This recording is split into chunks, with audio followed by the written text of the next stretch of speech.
It's time for another episode of I Am Northwest Arkansas, the podcast covering the intersection of business, culture, entrepreneurship, and life in general here in the Ozarks. Whether you are considering a move to this area or trying to learn more about the place you call home, we've got something special for you. Here's our host, Randy Wilburn.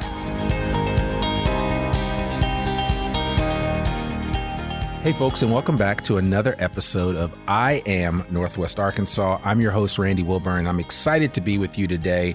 We've got a great episode in store. I'm sitting here in the Furman Garner Performance Studio at KUAF. KUAF is the NPR affiliate radio station right here in Northwest Arkansas, featuring all kinds of amazing programs like Ozarks at Large, and just thankful to partner up with these guys and be able to do an amazing podcast for you. But as you know, we cover the intersection of business, culture, entrepreneurship, and life. And I have a number of people in the greater Northwest Arkansas area that feed me information on people that I need to have on the podcast. Now, there's my wish list, which a lot of you have heard me talk about. I'd love to have Alice Walton on the podcast at some point in time in the future. So Alice, if you're listening, Miss Walton, I'd love to have you on the podcast. You and I have had coffee together before, but I just didn't ask you to come on the podcast. So this is me asking you to come on the podcast, but I digress. I'm actually here today to talk to my guest, who is Connie Cottingham. And Connie is a local author, a local resident who grew up in Rogers and is a resident of Northwest Arkansas. And Connie wrote a book called 100 Things to Do in Bentonville/Rogers Before You Die. And if that title sounds familiar, there is 100 Things to Do in Fayetteville Before You Die. And so there are a series of books that talk about the things and kind of have categorized and cataloged all of the amazing things that you can do in Northwest Arkansas before you expire. But we're not saying that anybody's going to die today. That's not what we're saying. What we're saying is that in life is too short for you not to take advantage of all the richness that is around you. And I think that in this book that Connie recently wrote and just recently came out, it captures the essence of the things that you need to think about doing in the place that we call home here in Northwest Arkansas. And if you're listening to this and you're not from Northwest Arkansas, but you're considering or contemplating moving here, which we know a lot of our listeners do, this particular episode might actually help seal the deal for you. And hopefully Connie will sell you on some things that make Northwest Arkansas and specifically Bentonville and Rogers so special. So without further ado, I want to welcome Connie Cottingham to the podcast. How are you doing? I'm doing fine. Thank you so much for having me here. Good. It's so good to have you here. And I want to give a shout out to Karen Wagaman for having you introduced. And I really appreciate the fact that Karen has been my savior at the Rogers Lowell Chamber of Commerce. If you don't know Karen Wagaman, she is amazing. She is a connector. She just builds relationships like no other person that I know. And I'm so thankful that our paths crossed a couple of years ago. So shout out to you, Karen. I know you're a regular listener of the podcast. And so I appreciate you once again for making another amazing introduction in the form of Connie. So Connie, just for our audience, could you tell us a little bit about yourself and your superhero origin story? Okay. Superhero. That's fun. I grew up in Northwest Arkansas, moved here before I could remember. So in the 60s and 70s, I grew up here, left, came back. And I moved back about 2 years ago to Pea Ridge, but I was always visiting friends and family here. So I've seen Northwest Arkansas evolve over the past many years, and it's been fun to watch. Yeah. Did you think, growing up here, and you grew up in the shadows of the Daisy Museum and Daisy Company that makes the BB guns that are so famous that even I had a Daisy BB gun growing up, and I lived in Bergen County in New Jersey, right outside of New York City. But did you ever think that Northwest Arkansas would be on the map the way that it is today? No. Daisy was kind of the family I grew up in because my father was the corporate pilot for Daisy. Really? So I don't think we didn't discuss that. So, yeah, it was so fun. And I remember this was in the 60s and 70s. Guns were something every child had. And I remember one time he flew contestants from the Miss Teen USA pageant for a photo shoot with guns. So it kind of shows you how much has changed in the world. Oh my gosh. Yeah, absolutely. Absolutely. But yeah, it does surprise me. I think it's much more positive than negative. I love the changes in Rogers and Bentonville and how creative and entrepreneurial and fascinating Rogers and Bentonville has become. Yeah, it really has changed a lot. And I always want to find out, especially from people that have been here all their lives, what they think about that change. And I get it. I mean, not everybody embraces change the same way. Some people like things the way they used to be. And that's fine too. But it's like we are on this continuum of time in life that it just keeps moving forward. And it keeps progressing. And I can only imagine, I hear the stories of what Northwest Arkansas was like in the 90s and what it was like in the 80s. And I talked to a young lady on my pod. Well, she's not a young lady, but she's a young woman that was on my podcast. And one of her relatives was one of the first African Americans to integrate Fayetteville High School, because when Central High School was being forced to integrate, Fayetteville actually integrated the high schools up here. And a lot of people don't know that, but Fayetteville High School voluntarily integrated when Brown versus Board of Education passed. And as I talk to a lot of different people from different eras and generations, it's interesting just to get their feedback. So I'm glad that you shared about that. And you and I, when we spoke originally, I told you the thing that really strikes me about the city that you grew up in, Rogers, is that it reminds me of a movie set. When you ride into downtown Rogers, I feel like I'm on like the set for the Andy Griffith Show or Mayberry RFD. It's just something about it that has that feel to it, but it is somewhat nostalgic. And at the same time, it's not just embracing the nostalgia of what things used to be like, but also embracing what change looks like in an area like Rogers, because Rogers is, as I know you know, has changed a lot. One thing about Bentonville and Rogers that I love is how vibrant their downtowns still are. And yet they're very different from each other. I love the freestanding architecture and the brick streets that are in Rogers and the shops that are downtown. And the park, the Greenway, tends to be linear there because of the railroad track that was right beside Rogers and helped build it. In Bentonville, it is a square, but it goes with the art trail all the way to Crystal Bridges, and it connects with the Razorback Greenway right in downtown. And then I often will park at like the library or the museum and just kind of make it a pedestrian event and walk past the Ledger Building on the way to downtown and then maybe go all the way to Crystal Bridges on foot. So it's a very pedestrian downtown now, and I love that. Yeah. And that's something that I think for people that are not from here, when they come to Northwest Arkansas, they kind of have to wrap their head around like, oh my gosh, I had no idea it was so integrated and connected. Because I can literally ride my bike from Rogers to Bentonville. I can ride my bike from Fayetteville, where I live, on the Greenway and ride it all the way up to Crystal Bridges. I mean, that's a long ride. And, unless you're a regular biker or a regular cyclist, I don't recommend you try to just jump on your bike from Fayetteville and ride up there. But nonetheless, it is available and accessible to you. Yes, and it seems like you can just keep going on foot and discover a little bit more or see a little bit more. It's not like several small towns where to do anything you have to get into a car. Right. I love that you can just park and then experience. Yeah, and I think, talking to a lot of the city leaders in Fayetteville, Springdale, Rogers, and Bentonville, Lowell, and other places that are part of this corridor that we call Northwest Arkansas, they all say the same thing. We want to be integrated with each other, right? So it's not like Bentonville's out by itself and Rogers is doing its own thing. They all communicate with each other in terms of what they're trying to do from a placemaking perspective. And so I think that's really important. And that kind of brings me to your book. When you think about, it's kind of perfect. When you first told me the title, I was like, well, why doesn't Bentonville have its own and Rogers have its own? But then there is something in unison between the two cities. They border each other, but that does make it unique and special. But how did you decide to author this book and put this together? Well, I'm in a couple of travel writer groups, and I have friends who have done their areas and written the books for their areas. And they convinced me that I needed to do Northwest Arkansas. I called them up and they said Fayetteville is already, in the works. And I was so relieved. I loved the idea of just Bentonville and Rogers. Bentonville's getting a lot of press nationally right now. Yeah. And so they were talking about just Bentonville at the time. And I said that Bentonville and Rogers needs to be together.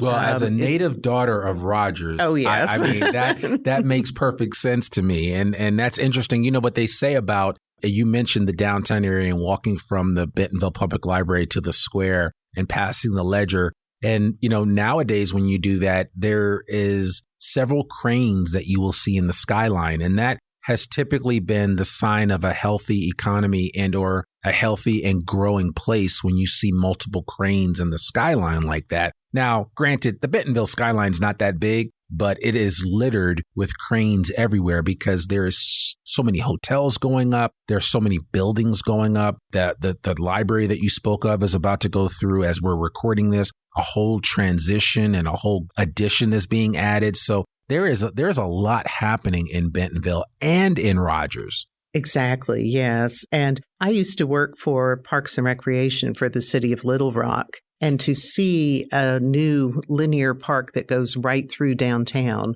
and makes it more pedestrian is exciting. Yeah. I can see the construction is a bit of a pain. There's no doubt about that. But at the end, it's going to be an amazing addition to Bentonville. And new things are opening up in downtown Rogers and in Pinnacle Hills and all over. To see so much growth and so much talent in both cities is just wonderful. Yeah, it really is. And it's what makes me excited about this area. Like I said, I've been here about 10 years and I really wasn't sure what I was getting myself into. And I didn't know much about Bentonville. I mean, I knew Walmart. And I had read Sam Walton's book. And his autobiography is something that I recommend that everybody reads, whether you decide to move here or not. It's just a great book. But you mentioned even on the back of your cover that you were an original shopper at the first Walmart. Is that correct? With my weekly allowance. Yes. What was that like? It was right beside the IGA grocery store and across from the post office. So this was like a major destination area. It's hard to explain what it was like because it was normal for me. It was life. So it's really hard to explain. Do you feel different when you go into like these super Walmarts now and these super centers compared to what it was like? Because what I read in Sam Walton's book about the first Walmart was that, it was a place to be seen and to see people. And it was kind of like a connector in the community. I don't know if you shared that sentiment growing up as you experienced it. Yes. And also it was like one of the first stores that brought everything to small towns. You used to go to the shoe store to get shoes and you would go to the clothing store to get clothes. And before school would start, we would have this pilgrimage to Fayetteville to get our school clothes and stuff. Or every once in a while, we'd go to the big city of Tulsa for shopping. And that was so urbane, They had exotic stores like Pier 1. Right. So it was a way to get things that you really had to search for all in one location. Yeah. And so the beginnings was really a service to small towns. It took me a half an hour to get here today. I think it was more like an hour drive when I was a kid. Yeah. Yeah. I was talking to Matt Lewis recently from Lewis Automotive Group, and his family has been in Northwest Arkansas since, the 1800s. And he told me how when they moved their location, their dealership off the square in Fayetteville in 1969 to Business 71, where it is right now, near College and Joyce, which we all think of, that's just up the road a piece. Back in the day, that was like a long haul from downtown Fayetteville to that area. And he was like, people were like, well, what are you going to do going out into the country? Right. and it's like, they're like in the country. Oh. It's totally different now. So we went to Topgolf just to have like a drink and be outside. And my sister pointed at where they're building the new Whole Foods. Sure. And she said, that area used to be the trout farm. And it's like, no, the trout farm was like way out in the country. Yeah. And she goes, no, it was there. That was there. Yeah. Yeah. And I think that's really interesting. And now, now Matt has built a beautiful facility on I-49. And if you had told him even 10 years ago that would be the case, he would have said, no, I don't think that would be it. But this area just continues to grow and it continues to evolve. And I think that's one of the interesting aspects of Northwest Arkansas is that, like, don't blink because things change. And I would imagine that, like, as you were starting to, put the process together to write this book and to capture your mind's ideas, how much of a process was that for you to kind of catalog these different experiences that you so perfectly put into this book? The first several months was just going out and exploring, which is a really fun job. Yeah. So I knew I had to visit. This is not nobody paid to be in the book. So it was all out of pocket, just going out and exploring. I did get some help, like I got a ride on the Big on Bentonville tour, which is wonderful. I got a ticket to what was that? I know, I'm trying to think of the name of the classical concert in Crystal Bridges. Oh, there's a bunch of them there. It's Crystal a piano. Bridges. Anyway, let's switch off of that. That's fine. Okay. That's fine. So part of it was walking around looking at different things. This is broken down into 5 categories, and the categories include food and drink, music and entertainment, sports and recreation, culture and history, and shopping and fashion. And it should be about equal numbers, but it didn't work out exactly that way. Just like it should be 100 things, but I managed to weave an extra dozen kind of into the text. So what you're telling me is that people are definitely going to get their money's worth from this book, right? They're getting more than 100 ideas. Yes. I love that. There's just so much to discover. And also it suits many different types of personalities. So the chance of doing all 100 things is very slim. Someone said, if I get to 99, I'm stopping because I don't want to die. So it's like, well, okay. But if you find a half dozen things and go and explore and do it, then the book is worth it. Yeah. You're not going to see everything. One thing that really surprised me was how many museums are in the 2 cities and how different they are from each other, and they're all worth visiting. Yeah, and I'll bring this one example up. We had the folks from Mona on the podcast a long time ago called the Museum of Native American History. They have a tremendous archive of Native American artifacts and resources and they sit off a couple of blocks off the square in Bentonville. And it's still, to this day, as we're recording this, one of the best kept secrets in terms of a quality museum and that kids love. My kids have been on numerous field trips there, and they have a whole area in the front where they have buried arrowheads that kids can get for free when they're there. And it's really cool. But a lot of people don't know about that. It surprised me too. Yeah. They're very generous with their resources online. Going to their website, you can get some wonderful things just online from them. It also surprised me that they were very informative about this area. Yeah. But Native Americans, they're talking about North, Central, and South Americans. You can really see how things are similar and different, and it is so much more encompassing than I expected. Yeah. Yeah. I mean, that's where I learned about the winter count, which is essentially a calendar that the Native Americans use to document different things that happened year by year.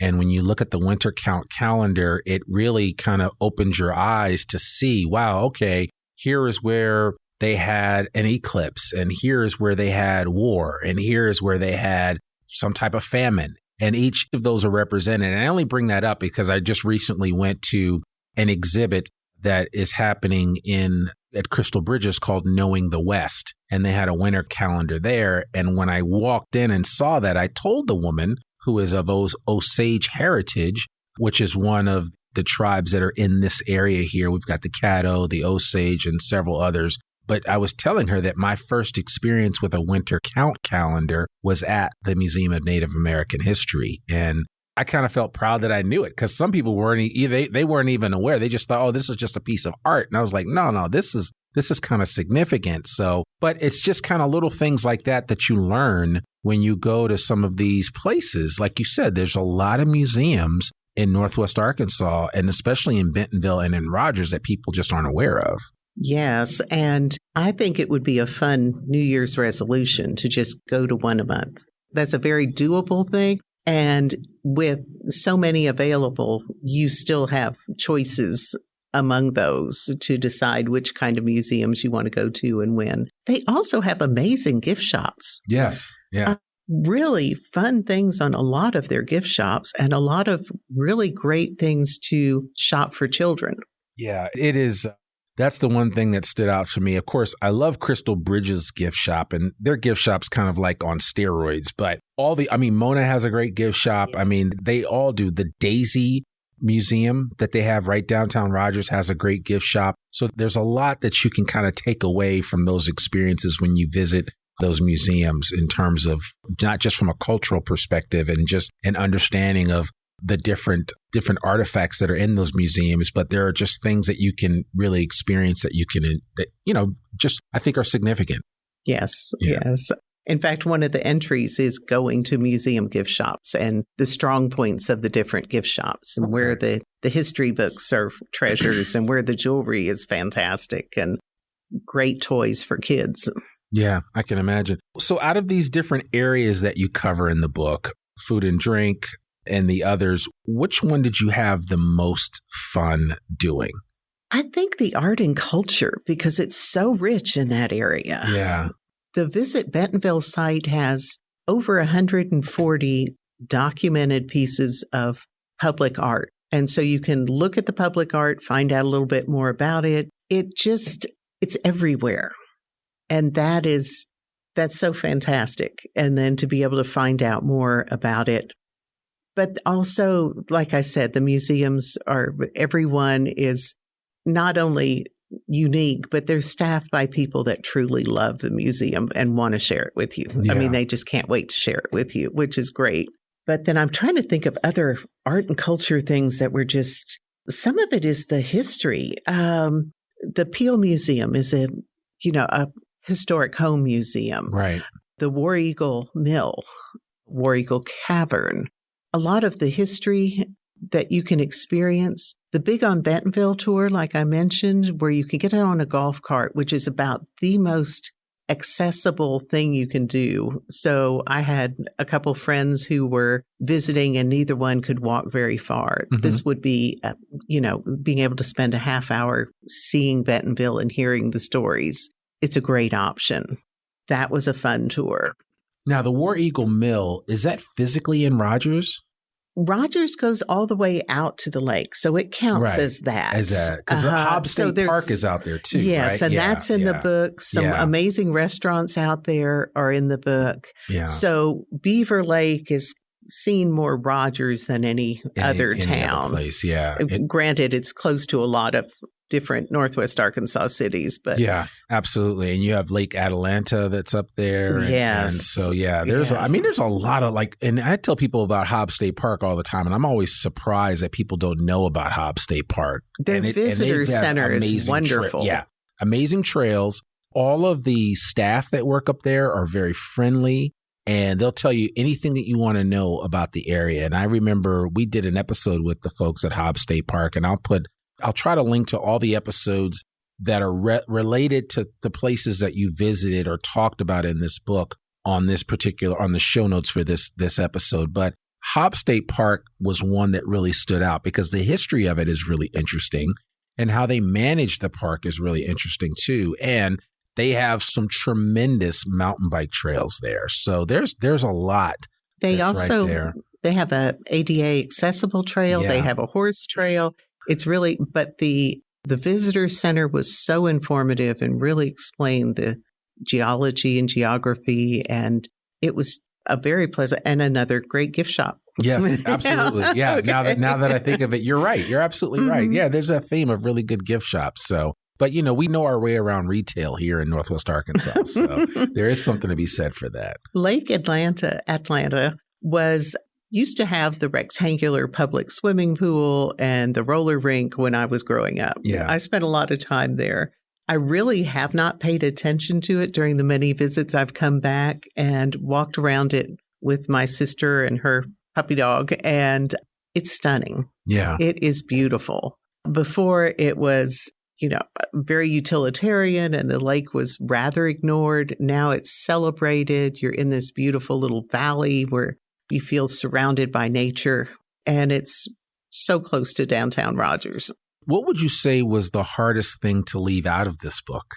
Is there anything that didn't make the final cut that you would still want to give a shout out to? Because as an experience, it's something that people should definitely, because of course, I'm sure there's more than 100 things that could be done. So. Well, not only that, I'd love to sell out on the book so I can start the second edition because things are changing so much. But I think part of it was just acknowledging what I didn't know and not pretending. So bikes were one entry, and it listed some places to go to get more information because I'm not going to pretend that I know about the trails and everything. There are so many people who know so much and are willing to share and have classes and will support you. So things I didn't know, but I thought deserved to be in the book, I put in there. Okay. So one is Bikes, Blues, and Barbecue, which is about to happen. Yeah. In Rogers, by the way. It used to happen in Fayetteville. For those of you that are new to the area, now it's happening in Rogers. And it's one of the largest biking events in the country. Obviously, it's a little smaller than Sturgis and a few others, and the one that happens in New Hampshire, but it's a large event where motorcyclists come from all over the place. Motorcycles are everywhere. Yes. But it's bringing a lot of tourism dollars into Rogers, but it's also raising it's a fundraiser. Yeah. And they have raised a lot of money for the area. Yeah. Which they should be celebrated for that. Absolutely. Yeah. The knock is always, well, there's so much noise. And yes, but with that noise comes people that come here and participate in all of the events. And there's really something special about Northwest Arkansas that the motorcyclists that I've spoken to have all said, yeah, we love coming here because there's nothing like riding into this area. And even when you're riding in, if you're coming from the south, if you're coming from Fort Smith area and you come through the Bobby Hopper Tunnel, when that tunnel opens up, you're like, wow, this is nice. And then if you're coming down now through the new access way from southwestern Missouri into Northwest Arkansas, up above where Bella Vista is, where the bypass is, it's beautiful. You realize this is such a special area here. It would be so wonderful to enjoy from a bike. For my mother's 80th birthday, we started in the Santa Fe Harley Davidson shop. Okay. And she got on the back of a bike and we rode to lunch where some movie scene was shot in a biker movie and came back. And at the end, we said, you can ride with us if you want to or ride back on the motorcycle. And she's like, I'm on the motorcycle. Oh, my goodness. It was so memorable for all of us and she loved it. And so every time Bikes, Blues, and Barbecue comes here, it brings back such fond memories for me. That's awesome. I love hearing that. So, all right. So then there's still room for not necessarily improvement, but for additions to 100 Things to Do in Bentonville and Rogers. What was one thing that you did that really surprised you that you just looking at it on paper, you were like, that's whatever, but you actually did it and you were like, wow, this was actually a lot of fun. Because I know a lot of times when you read a book like this, you're always going to discount like half of it and say, I'm sure there's only a few things in here that I would be excited about. But what was one thing that you did in this book that really, kind of struck a chord with you where you were like, wow, I had no idea this was going to be as much fun as it was? Some of the things ended up in the book because plans changed and we had to go to plan B. Yeah. And I can think of like 3 different instances where that happened. Also, when my brother came in from out of town, we all decided to go to a cigar bar, Black Crown Social. Mm-hmm. And I can't tell you how unexcited I was about it, but we had a fantastic time. The people were lovely. It was not too smoky. And I was talking to a friend and she's like, well, my husband loves cigars. You mean I can go to one of those places and enjoy it? And I said, listen, yeah. The air filtration systems in those places are on another level because part of what they do, like you walk into some cigar bars and yes, you can smell the cigar, but it's not like some deep, dark, dank room, right? Where there's a bunch of guys in the corner playing cards or something like that. And it's just all smoky. These cigar bars, they specialize in attracting the widest audience possible to participate. And a lot of them typically, do they have a bar in that cigar bar? Yes. Yeah, they do. So we had, there were 9 of us to smoke cigars in that group. The rest were enjoying wine and we stayed there for hours. And, you know, we had a great time. Well, shout so out that to was those a guys. surprise. Yeah. I think too, one thing that surprised me, and actually I went into this restaurant because another one I had planned to go to was closed. Yep. And they sent me over to Beirut. And there's actually 2 brothers in town that have the most amazing Mediterranean restaurants. And it's what I would consider Eastern Mediterranean, kind of Greek, Turkish. Mm-hmm. The food is amazing in both of them. Actually, they own 3, but I've only gone to 2. And it's just wonderful. Yeah, I would say that that's the one thing that I have noticed that has increased in the last 10 years that I've been here is the number of different places that you can go to have a lot of different food cuisines here in Northwest Arkansas. I'm still waiting for Ethiopian. I don't think that has arrived yet, but I mean, you have some food trucks that represent other food cultures and cuisines. But like you said, I mean, there are a number of options that are available to people to try out. So you know, and we're not New York or LA, but you can taste a lot of different foods right here in Northwest Arkansas. It's so easy to get stuck in a rut and have like your little palette of restaurants, and just making a point to try new things will. Wait, you mean you can't go to Raising Cane's 3 times a week like my kids do? No. And Raising Cane's does not need any more advertising, but it's just a running joke in my household because I had to force my kids to stop going to Raising Cane's so much because they knew us by first name in there. And I'm like, listen, we gotta try some other things and venture out. And that's always the knock on my wife. She's always like, well, you talk to all these different people. Where should we go? You know? And so I always try to go out and try new places, and I'll go in there and I don't ask for anything. I just go in and check them out. And like I learned from some of my friends that are food influencers, if I don't say anything about it, then it's what it is. If I do, then clearly I liked it, because I'm not going to make a big deal about a place if I had a bad experience. It's what it is. Every place is different. And, you know, I think it's unfair to judge a restaurant or any type of facility in a snapshot experience, right? Because, I mean, some places have bad days and some kitchens have bad days where it's like, oh my God, the food's terrible today. But then you go back a week later and you're like, oh, this is amazing. How can this be the same place? And so that's why I'm always telling people to be mindful, especially in a small community like Northwest Arkansas that's growing, that sometimes when you say things that can really injure a local business. And so you really have to be mindful of that. That's one thing is I put in things that I really liked. I didn't have to say anything negative. And also, you know, one employee can taint your feeling about a place, and it's not the owners. It's not. That's right. Yeah. It's who was working that day. Yeah. It's still enough to make me, you know, leave a store or something every once in a while. But yeah, I can just celebrate. I don't have to put anybody down. Yeah. I can just be quiet. That doesn't mean if they weren't in the book, that was a negative, but.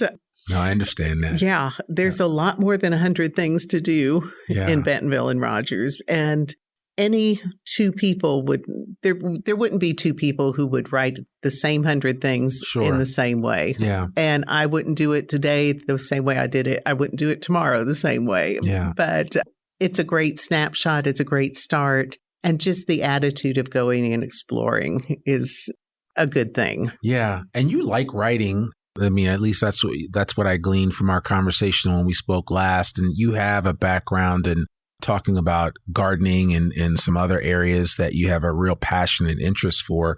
Was there anything in the process of writing this book that has now become kind of like a kind of mini passion of yours, or something that you took away from the writing of this book? And the reason why I'm asking is because I've written something really small and I'm in the process of really writing a book, like a real book, like kind of what you did here. And so I admire anybody that's willing to take the time to put down on paper something that they feel very strongly about. And I'd be curious to know, in your process, was there anything that you learned about yourself that really kind of a takeaway from this process of writing this book that we can all benefit from? I think having the deadline was a great motivating factor. I can't imagine just writing a book because I would continually be putting it off. I am a garden and a travel writer. And at first it's like, well, I really want to go more gardening. And the more I got into this, the more I loved it. The more I loved meeting the people and experiencing the places. Reedy Press has a great editing staff, marketing staff. It's like having your hand held while you are. Somebody needs to write 100 Things to Do on a Bike in Northwest Arkansas. I can't write that book, But. So does Reedy Press, are they kind of the ones that have cornered the market on this 100 Things to Do? I think there are variations on the theme, but they have a fantastic staff. They're out of St. Louis and a fantastic fleet of writers that many of them have written several books. That's awesome. So they are really a fantastic group. I enjoy working with them. And I did learn a lot in the editing. And they had my back, which is comforting for your first book. It really is, right? I mean, I have an author coach, a book coach, if you will, or I call him my author whisperer. Now, granted, my book hasn't been written yet, but he's doing a really good job of keeping me on point. But it is nice to have somebody that has your back when you're in the process of writing something. And I tell anyone that even remotely thinks about writing a book that you have to have a hype person, somebody that can get you excited. I mean, you need that person that kind of keeps you in line and it's like, hey, I know you've planned to do this. I know it's incredibly difficult and hard, but you can do it. And you need that person that's in your corner to really support you as you go through this process of writing. I mean, it's important. So yes. And when they say, why don't you combine these two into one entry, or why don't you drop this and only do this, then I really, have to go through my mind and see, why did I do it this way? Yeah. And am I willing to fight? And sometimes it's like, no, we need to include this too. And other times it's like, I see your point. Thank you. Yeah. And it's like, I mean, a lot of writers use the expression kill your babies, right? Because it's like, and not like a baby, but it's just like everything is very personal to you as a writer. And so sometimes you need an editor, somebody with an editorial eye to say, hey, I know you love this, but this would be better. X looks good, but Y is even better. And so I think it's important. The other expression, I think, is kill your darlings or something like that. But anyway, nobody's being killed in this process. It's just the fact that we have a lot of ideas that well up in us that we think, oh, this would be amazing. And everybody wants to hear this. And then it's actually maybe another idea that's even better. And so sometimes you need that third party to step in and kind of give you some guidance around that, which helps. And clearly, whoever helped you in this process did a great job, because this is a really well put together book, 100 Things to Do in Bentonville and Rogers Before You Die. So, Connie, I want to thank you so much for coming on here, and any last words of advice that you'd like to give to anyone that's trying to make the most of their time here in Northwest Arkansas, or even if you said somebody was coming here, they're listening to this podcast, they're coming to visit because they're thinking about coming here for work or school, what would you say that in your book, one or two things that they must do when they come here to visit? I know that's tough, and I didn't ask you that in advance, but just give me one or two things that people must do to get the essence of what Bentonville and Rogers is all about. Well, I think that so many people need this that are new in the area. Yeah. We have so many new people who don't know where to start. If you have a child or a very strong inner child like I have, very strong, and I would go to have lunch at Louise, which is a restaurant in the Bentonville airport, municipal airport. Yes. At Thean Field. At Thaden Field, which has like my shero is Louise Thaden. They have an exhibit on that. They have planes that you can look at. They're right beside Osage Park, which is one of my favorite places where you can walk around, and they've got information about different habitats. They have a playground. They have a lake. They have just so much going on, a dog park, an archery range. And so just park your car and just have lunch and explore. And the food's really good. The food is really good. They have outdoor dining where the planes are going right overhead. And it is very good food and drinks. And it's close. It's not far from Bentonville Square. I mean, that's the other thing that I like about, because Bentonville's kind of set up on a grid. It's easy to get to. So, I'd highly recommend people check out Thaden Field, and Louise I agree, is a fabulous restaurant. Yes. Yeah. And I think Lake Atlanta Park is just a great place too, to park, walk around. It doesn't take too long to walk all the way around the lake. I think the lake was like a WPA lake, or it's been around for 100 years, yeah, it's been around for a while. And it's been a part of Rogers for a long time. Yeah. But it, again, has signage talking about the environment and that you're looking at. And it's a very level place to walk or bike. Okay. Plus they have the bike trails as well. Yeah, no, absolutely. So you got two places. You got Louise, the restaurant in Bentonville, and then in Rogers you have Lake Atlanta. So I definitely two places worth checking out. Definitely, yes. I love that. Well, Connie Cottingham, thank you so much for joining us on this podcast. And we'll have to have you back when you talk about part 2 of this book, because we know there's more than just 100 things to do in Bentonville and Rogers before you die. But you have so eloquently captured 100 things that most of us, including myself and a lot of our listeners, could take up and check out. So this book recently released, and it's available pretty much everywhere, right? Yes. Okay. Yes. So, bookstores and online. Online, Amazon. I'll make sure we put a link to it. But I would certainly encourage you to get into a local book store like Pearls or Two Friends up in Bentonville. Or Underbrush and Rogers. Underbrush and Rogers. There's a lot of local independent booksellers that if you could support them, it would be great. So just walk in there and say, hey, do you have a Connie Cottingham's book, 100 Things to Do in Bentonville and Rogers Before You Die? And if they say no, tell them that Randy from I Am Northwest Arkansas podcast said that you would get it for them, and just have them order it and then pick it up from your local bookstore.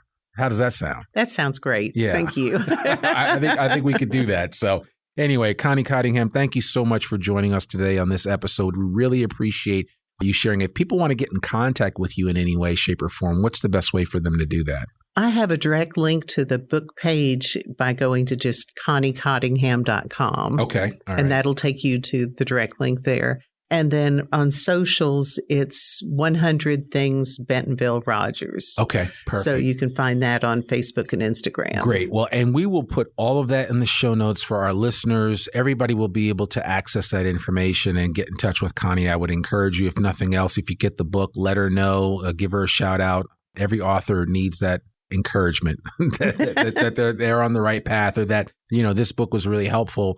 Especially, when you have family and friends coming in for the holidays, this is a great book to have, and just check off a couple of things that you can do, because people are invariably always say, well, what are we going to do today? It's like, well, no, I've got this book, 100 Things to Do in Bentonville and Rogers Before We Die. Not that anybody's dying anytime soon, but we are going to do some of these things while we all have family in town to visit. So I would encourage everybody to get this book and consider doing that. So, Connie, thank you so much. Thank you. Absolutely. Well, folks, there you have it. Another episode of the I Am Northwest Arkansas podcast.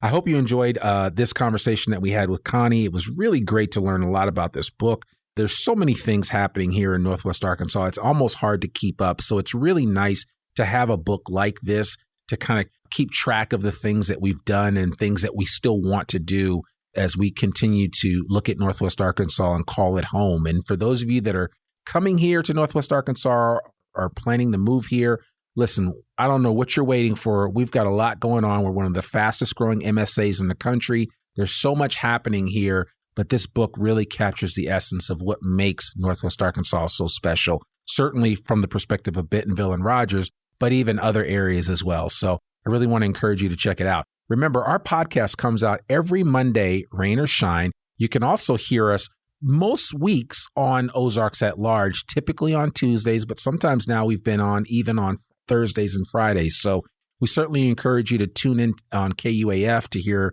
our podcast on there, as well as sign up and get our podcast. So you can find our podcast on every major platform, especially Spotify, YouTube, which is now a huge podcasting platform, and of course, our mainstay, Apple Podcasts. And if nothing else, if you get a chance and this podcast really moves you, we would encourage you to rate and review us. Let us know what you think about the podcast, how we can improve, and what we're doing well, because that's the thing that moves the needle more than anything else, is hearing from our listeners about how this podcast has impacted them. Listen, I'm Randy Wilburn, the host of the I Am Northwest Arkansas podcast, and I look forward to seeing you back here next week with another new episode. Peace. We hope you enjoyed this episode of I Am Northwest Arkansas. Check us out each and every week, available anywhere that great podcasts can be found. For show notes or more information on becoming a guest, visit iamnorthwestarkansas.com. We'll see you next week on I Am Northwest Arkansas.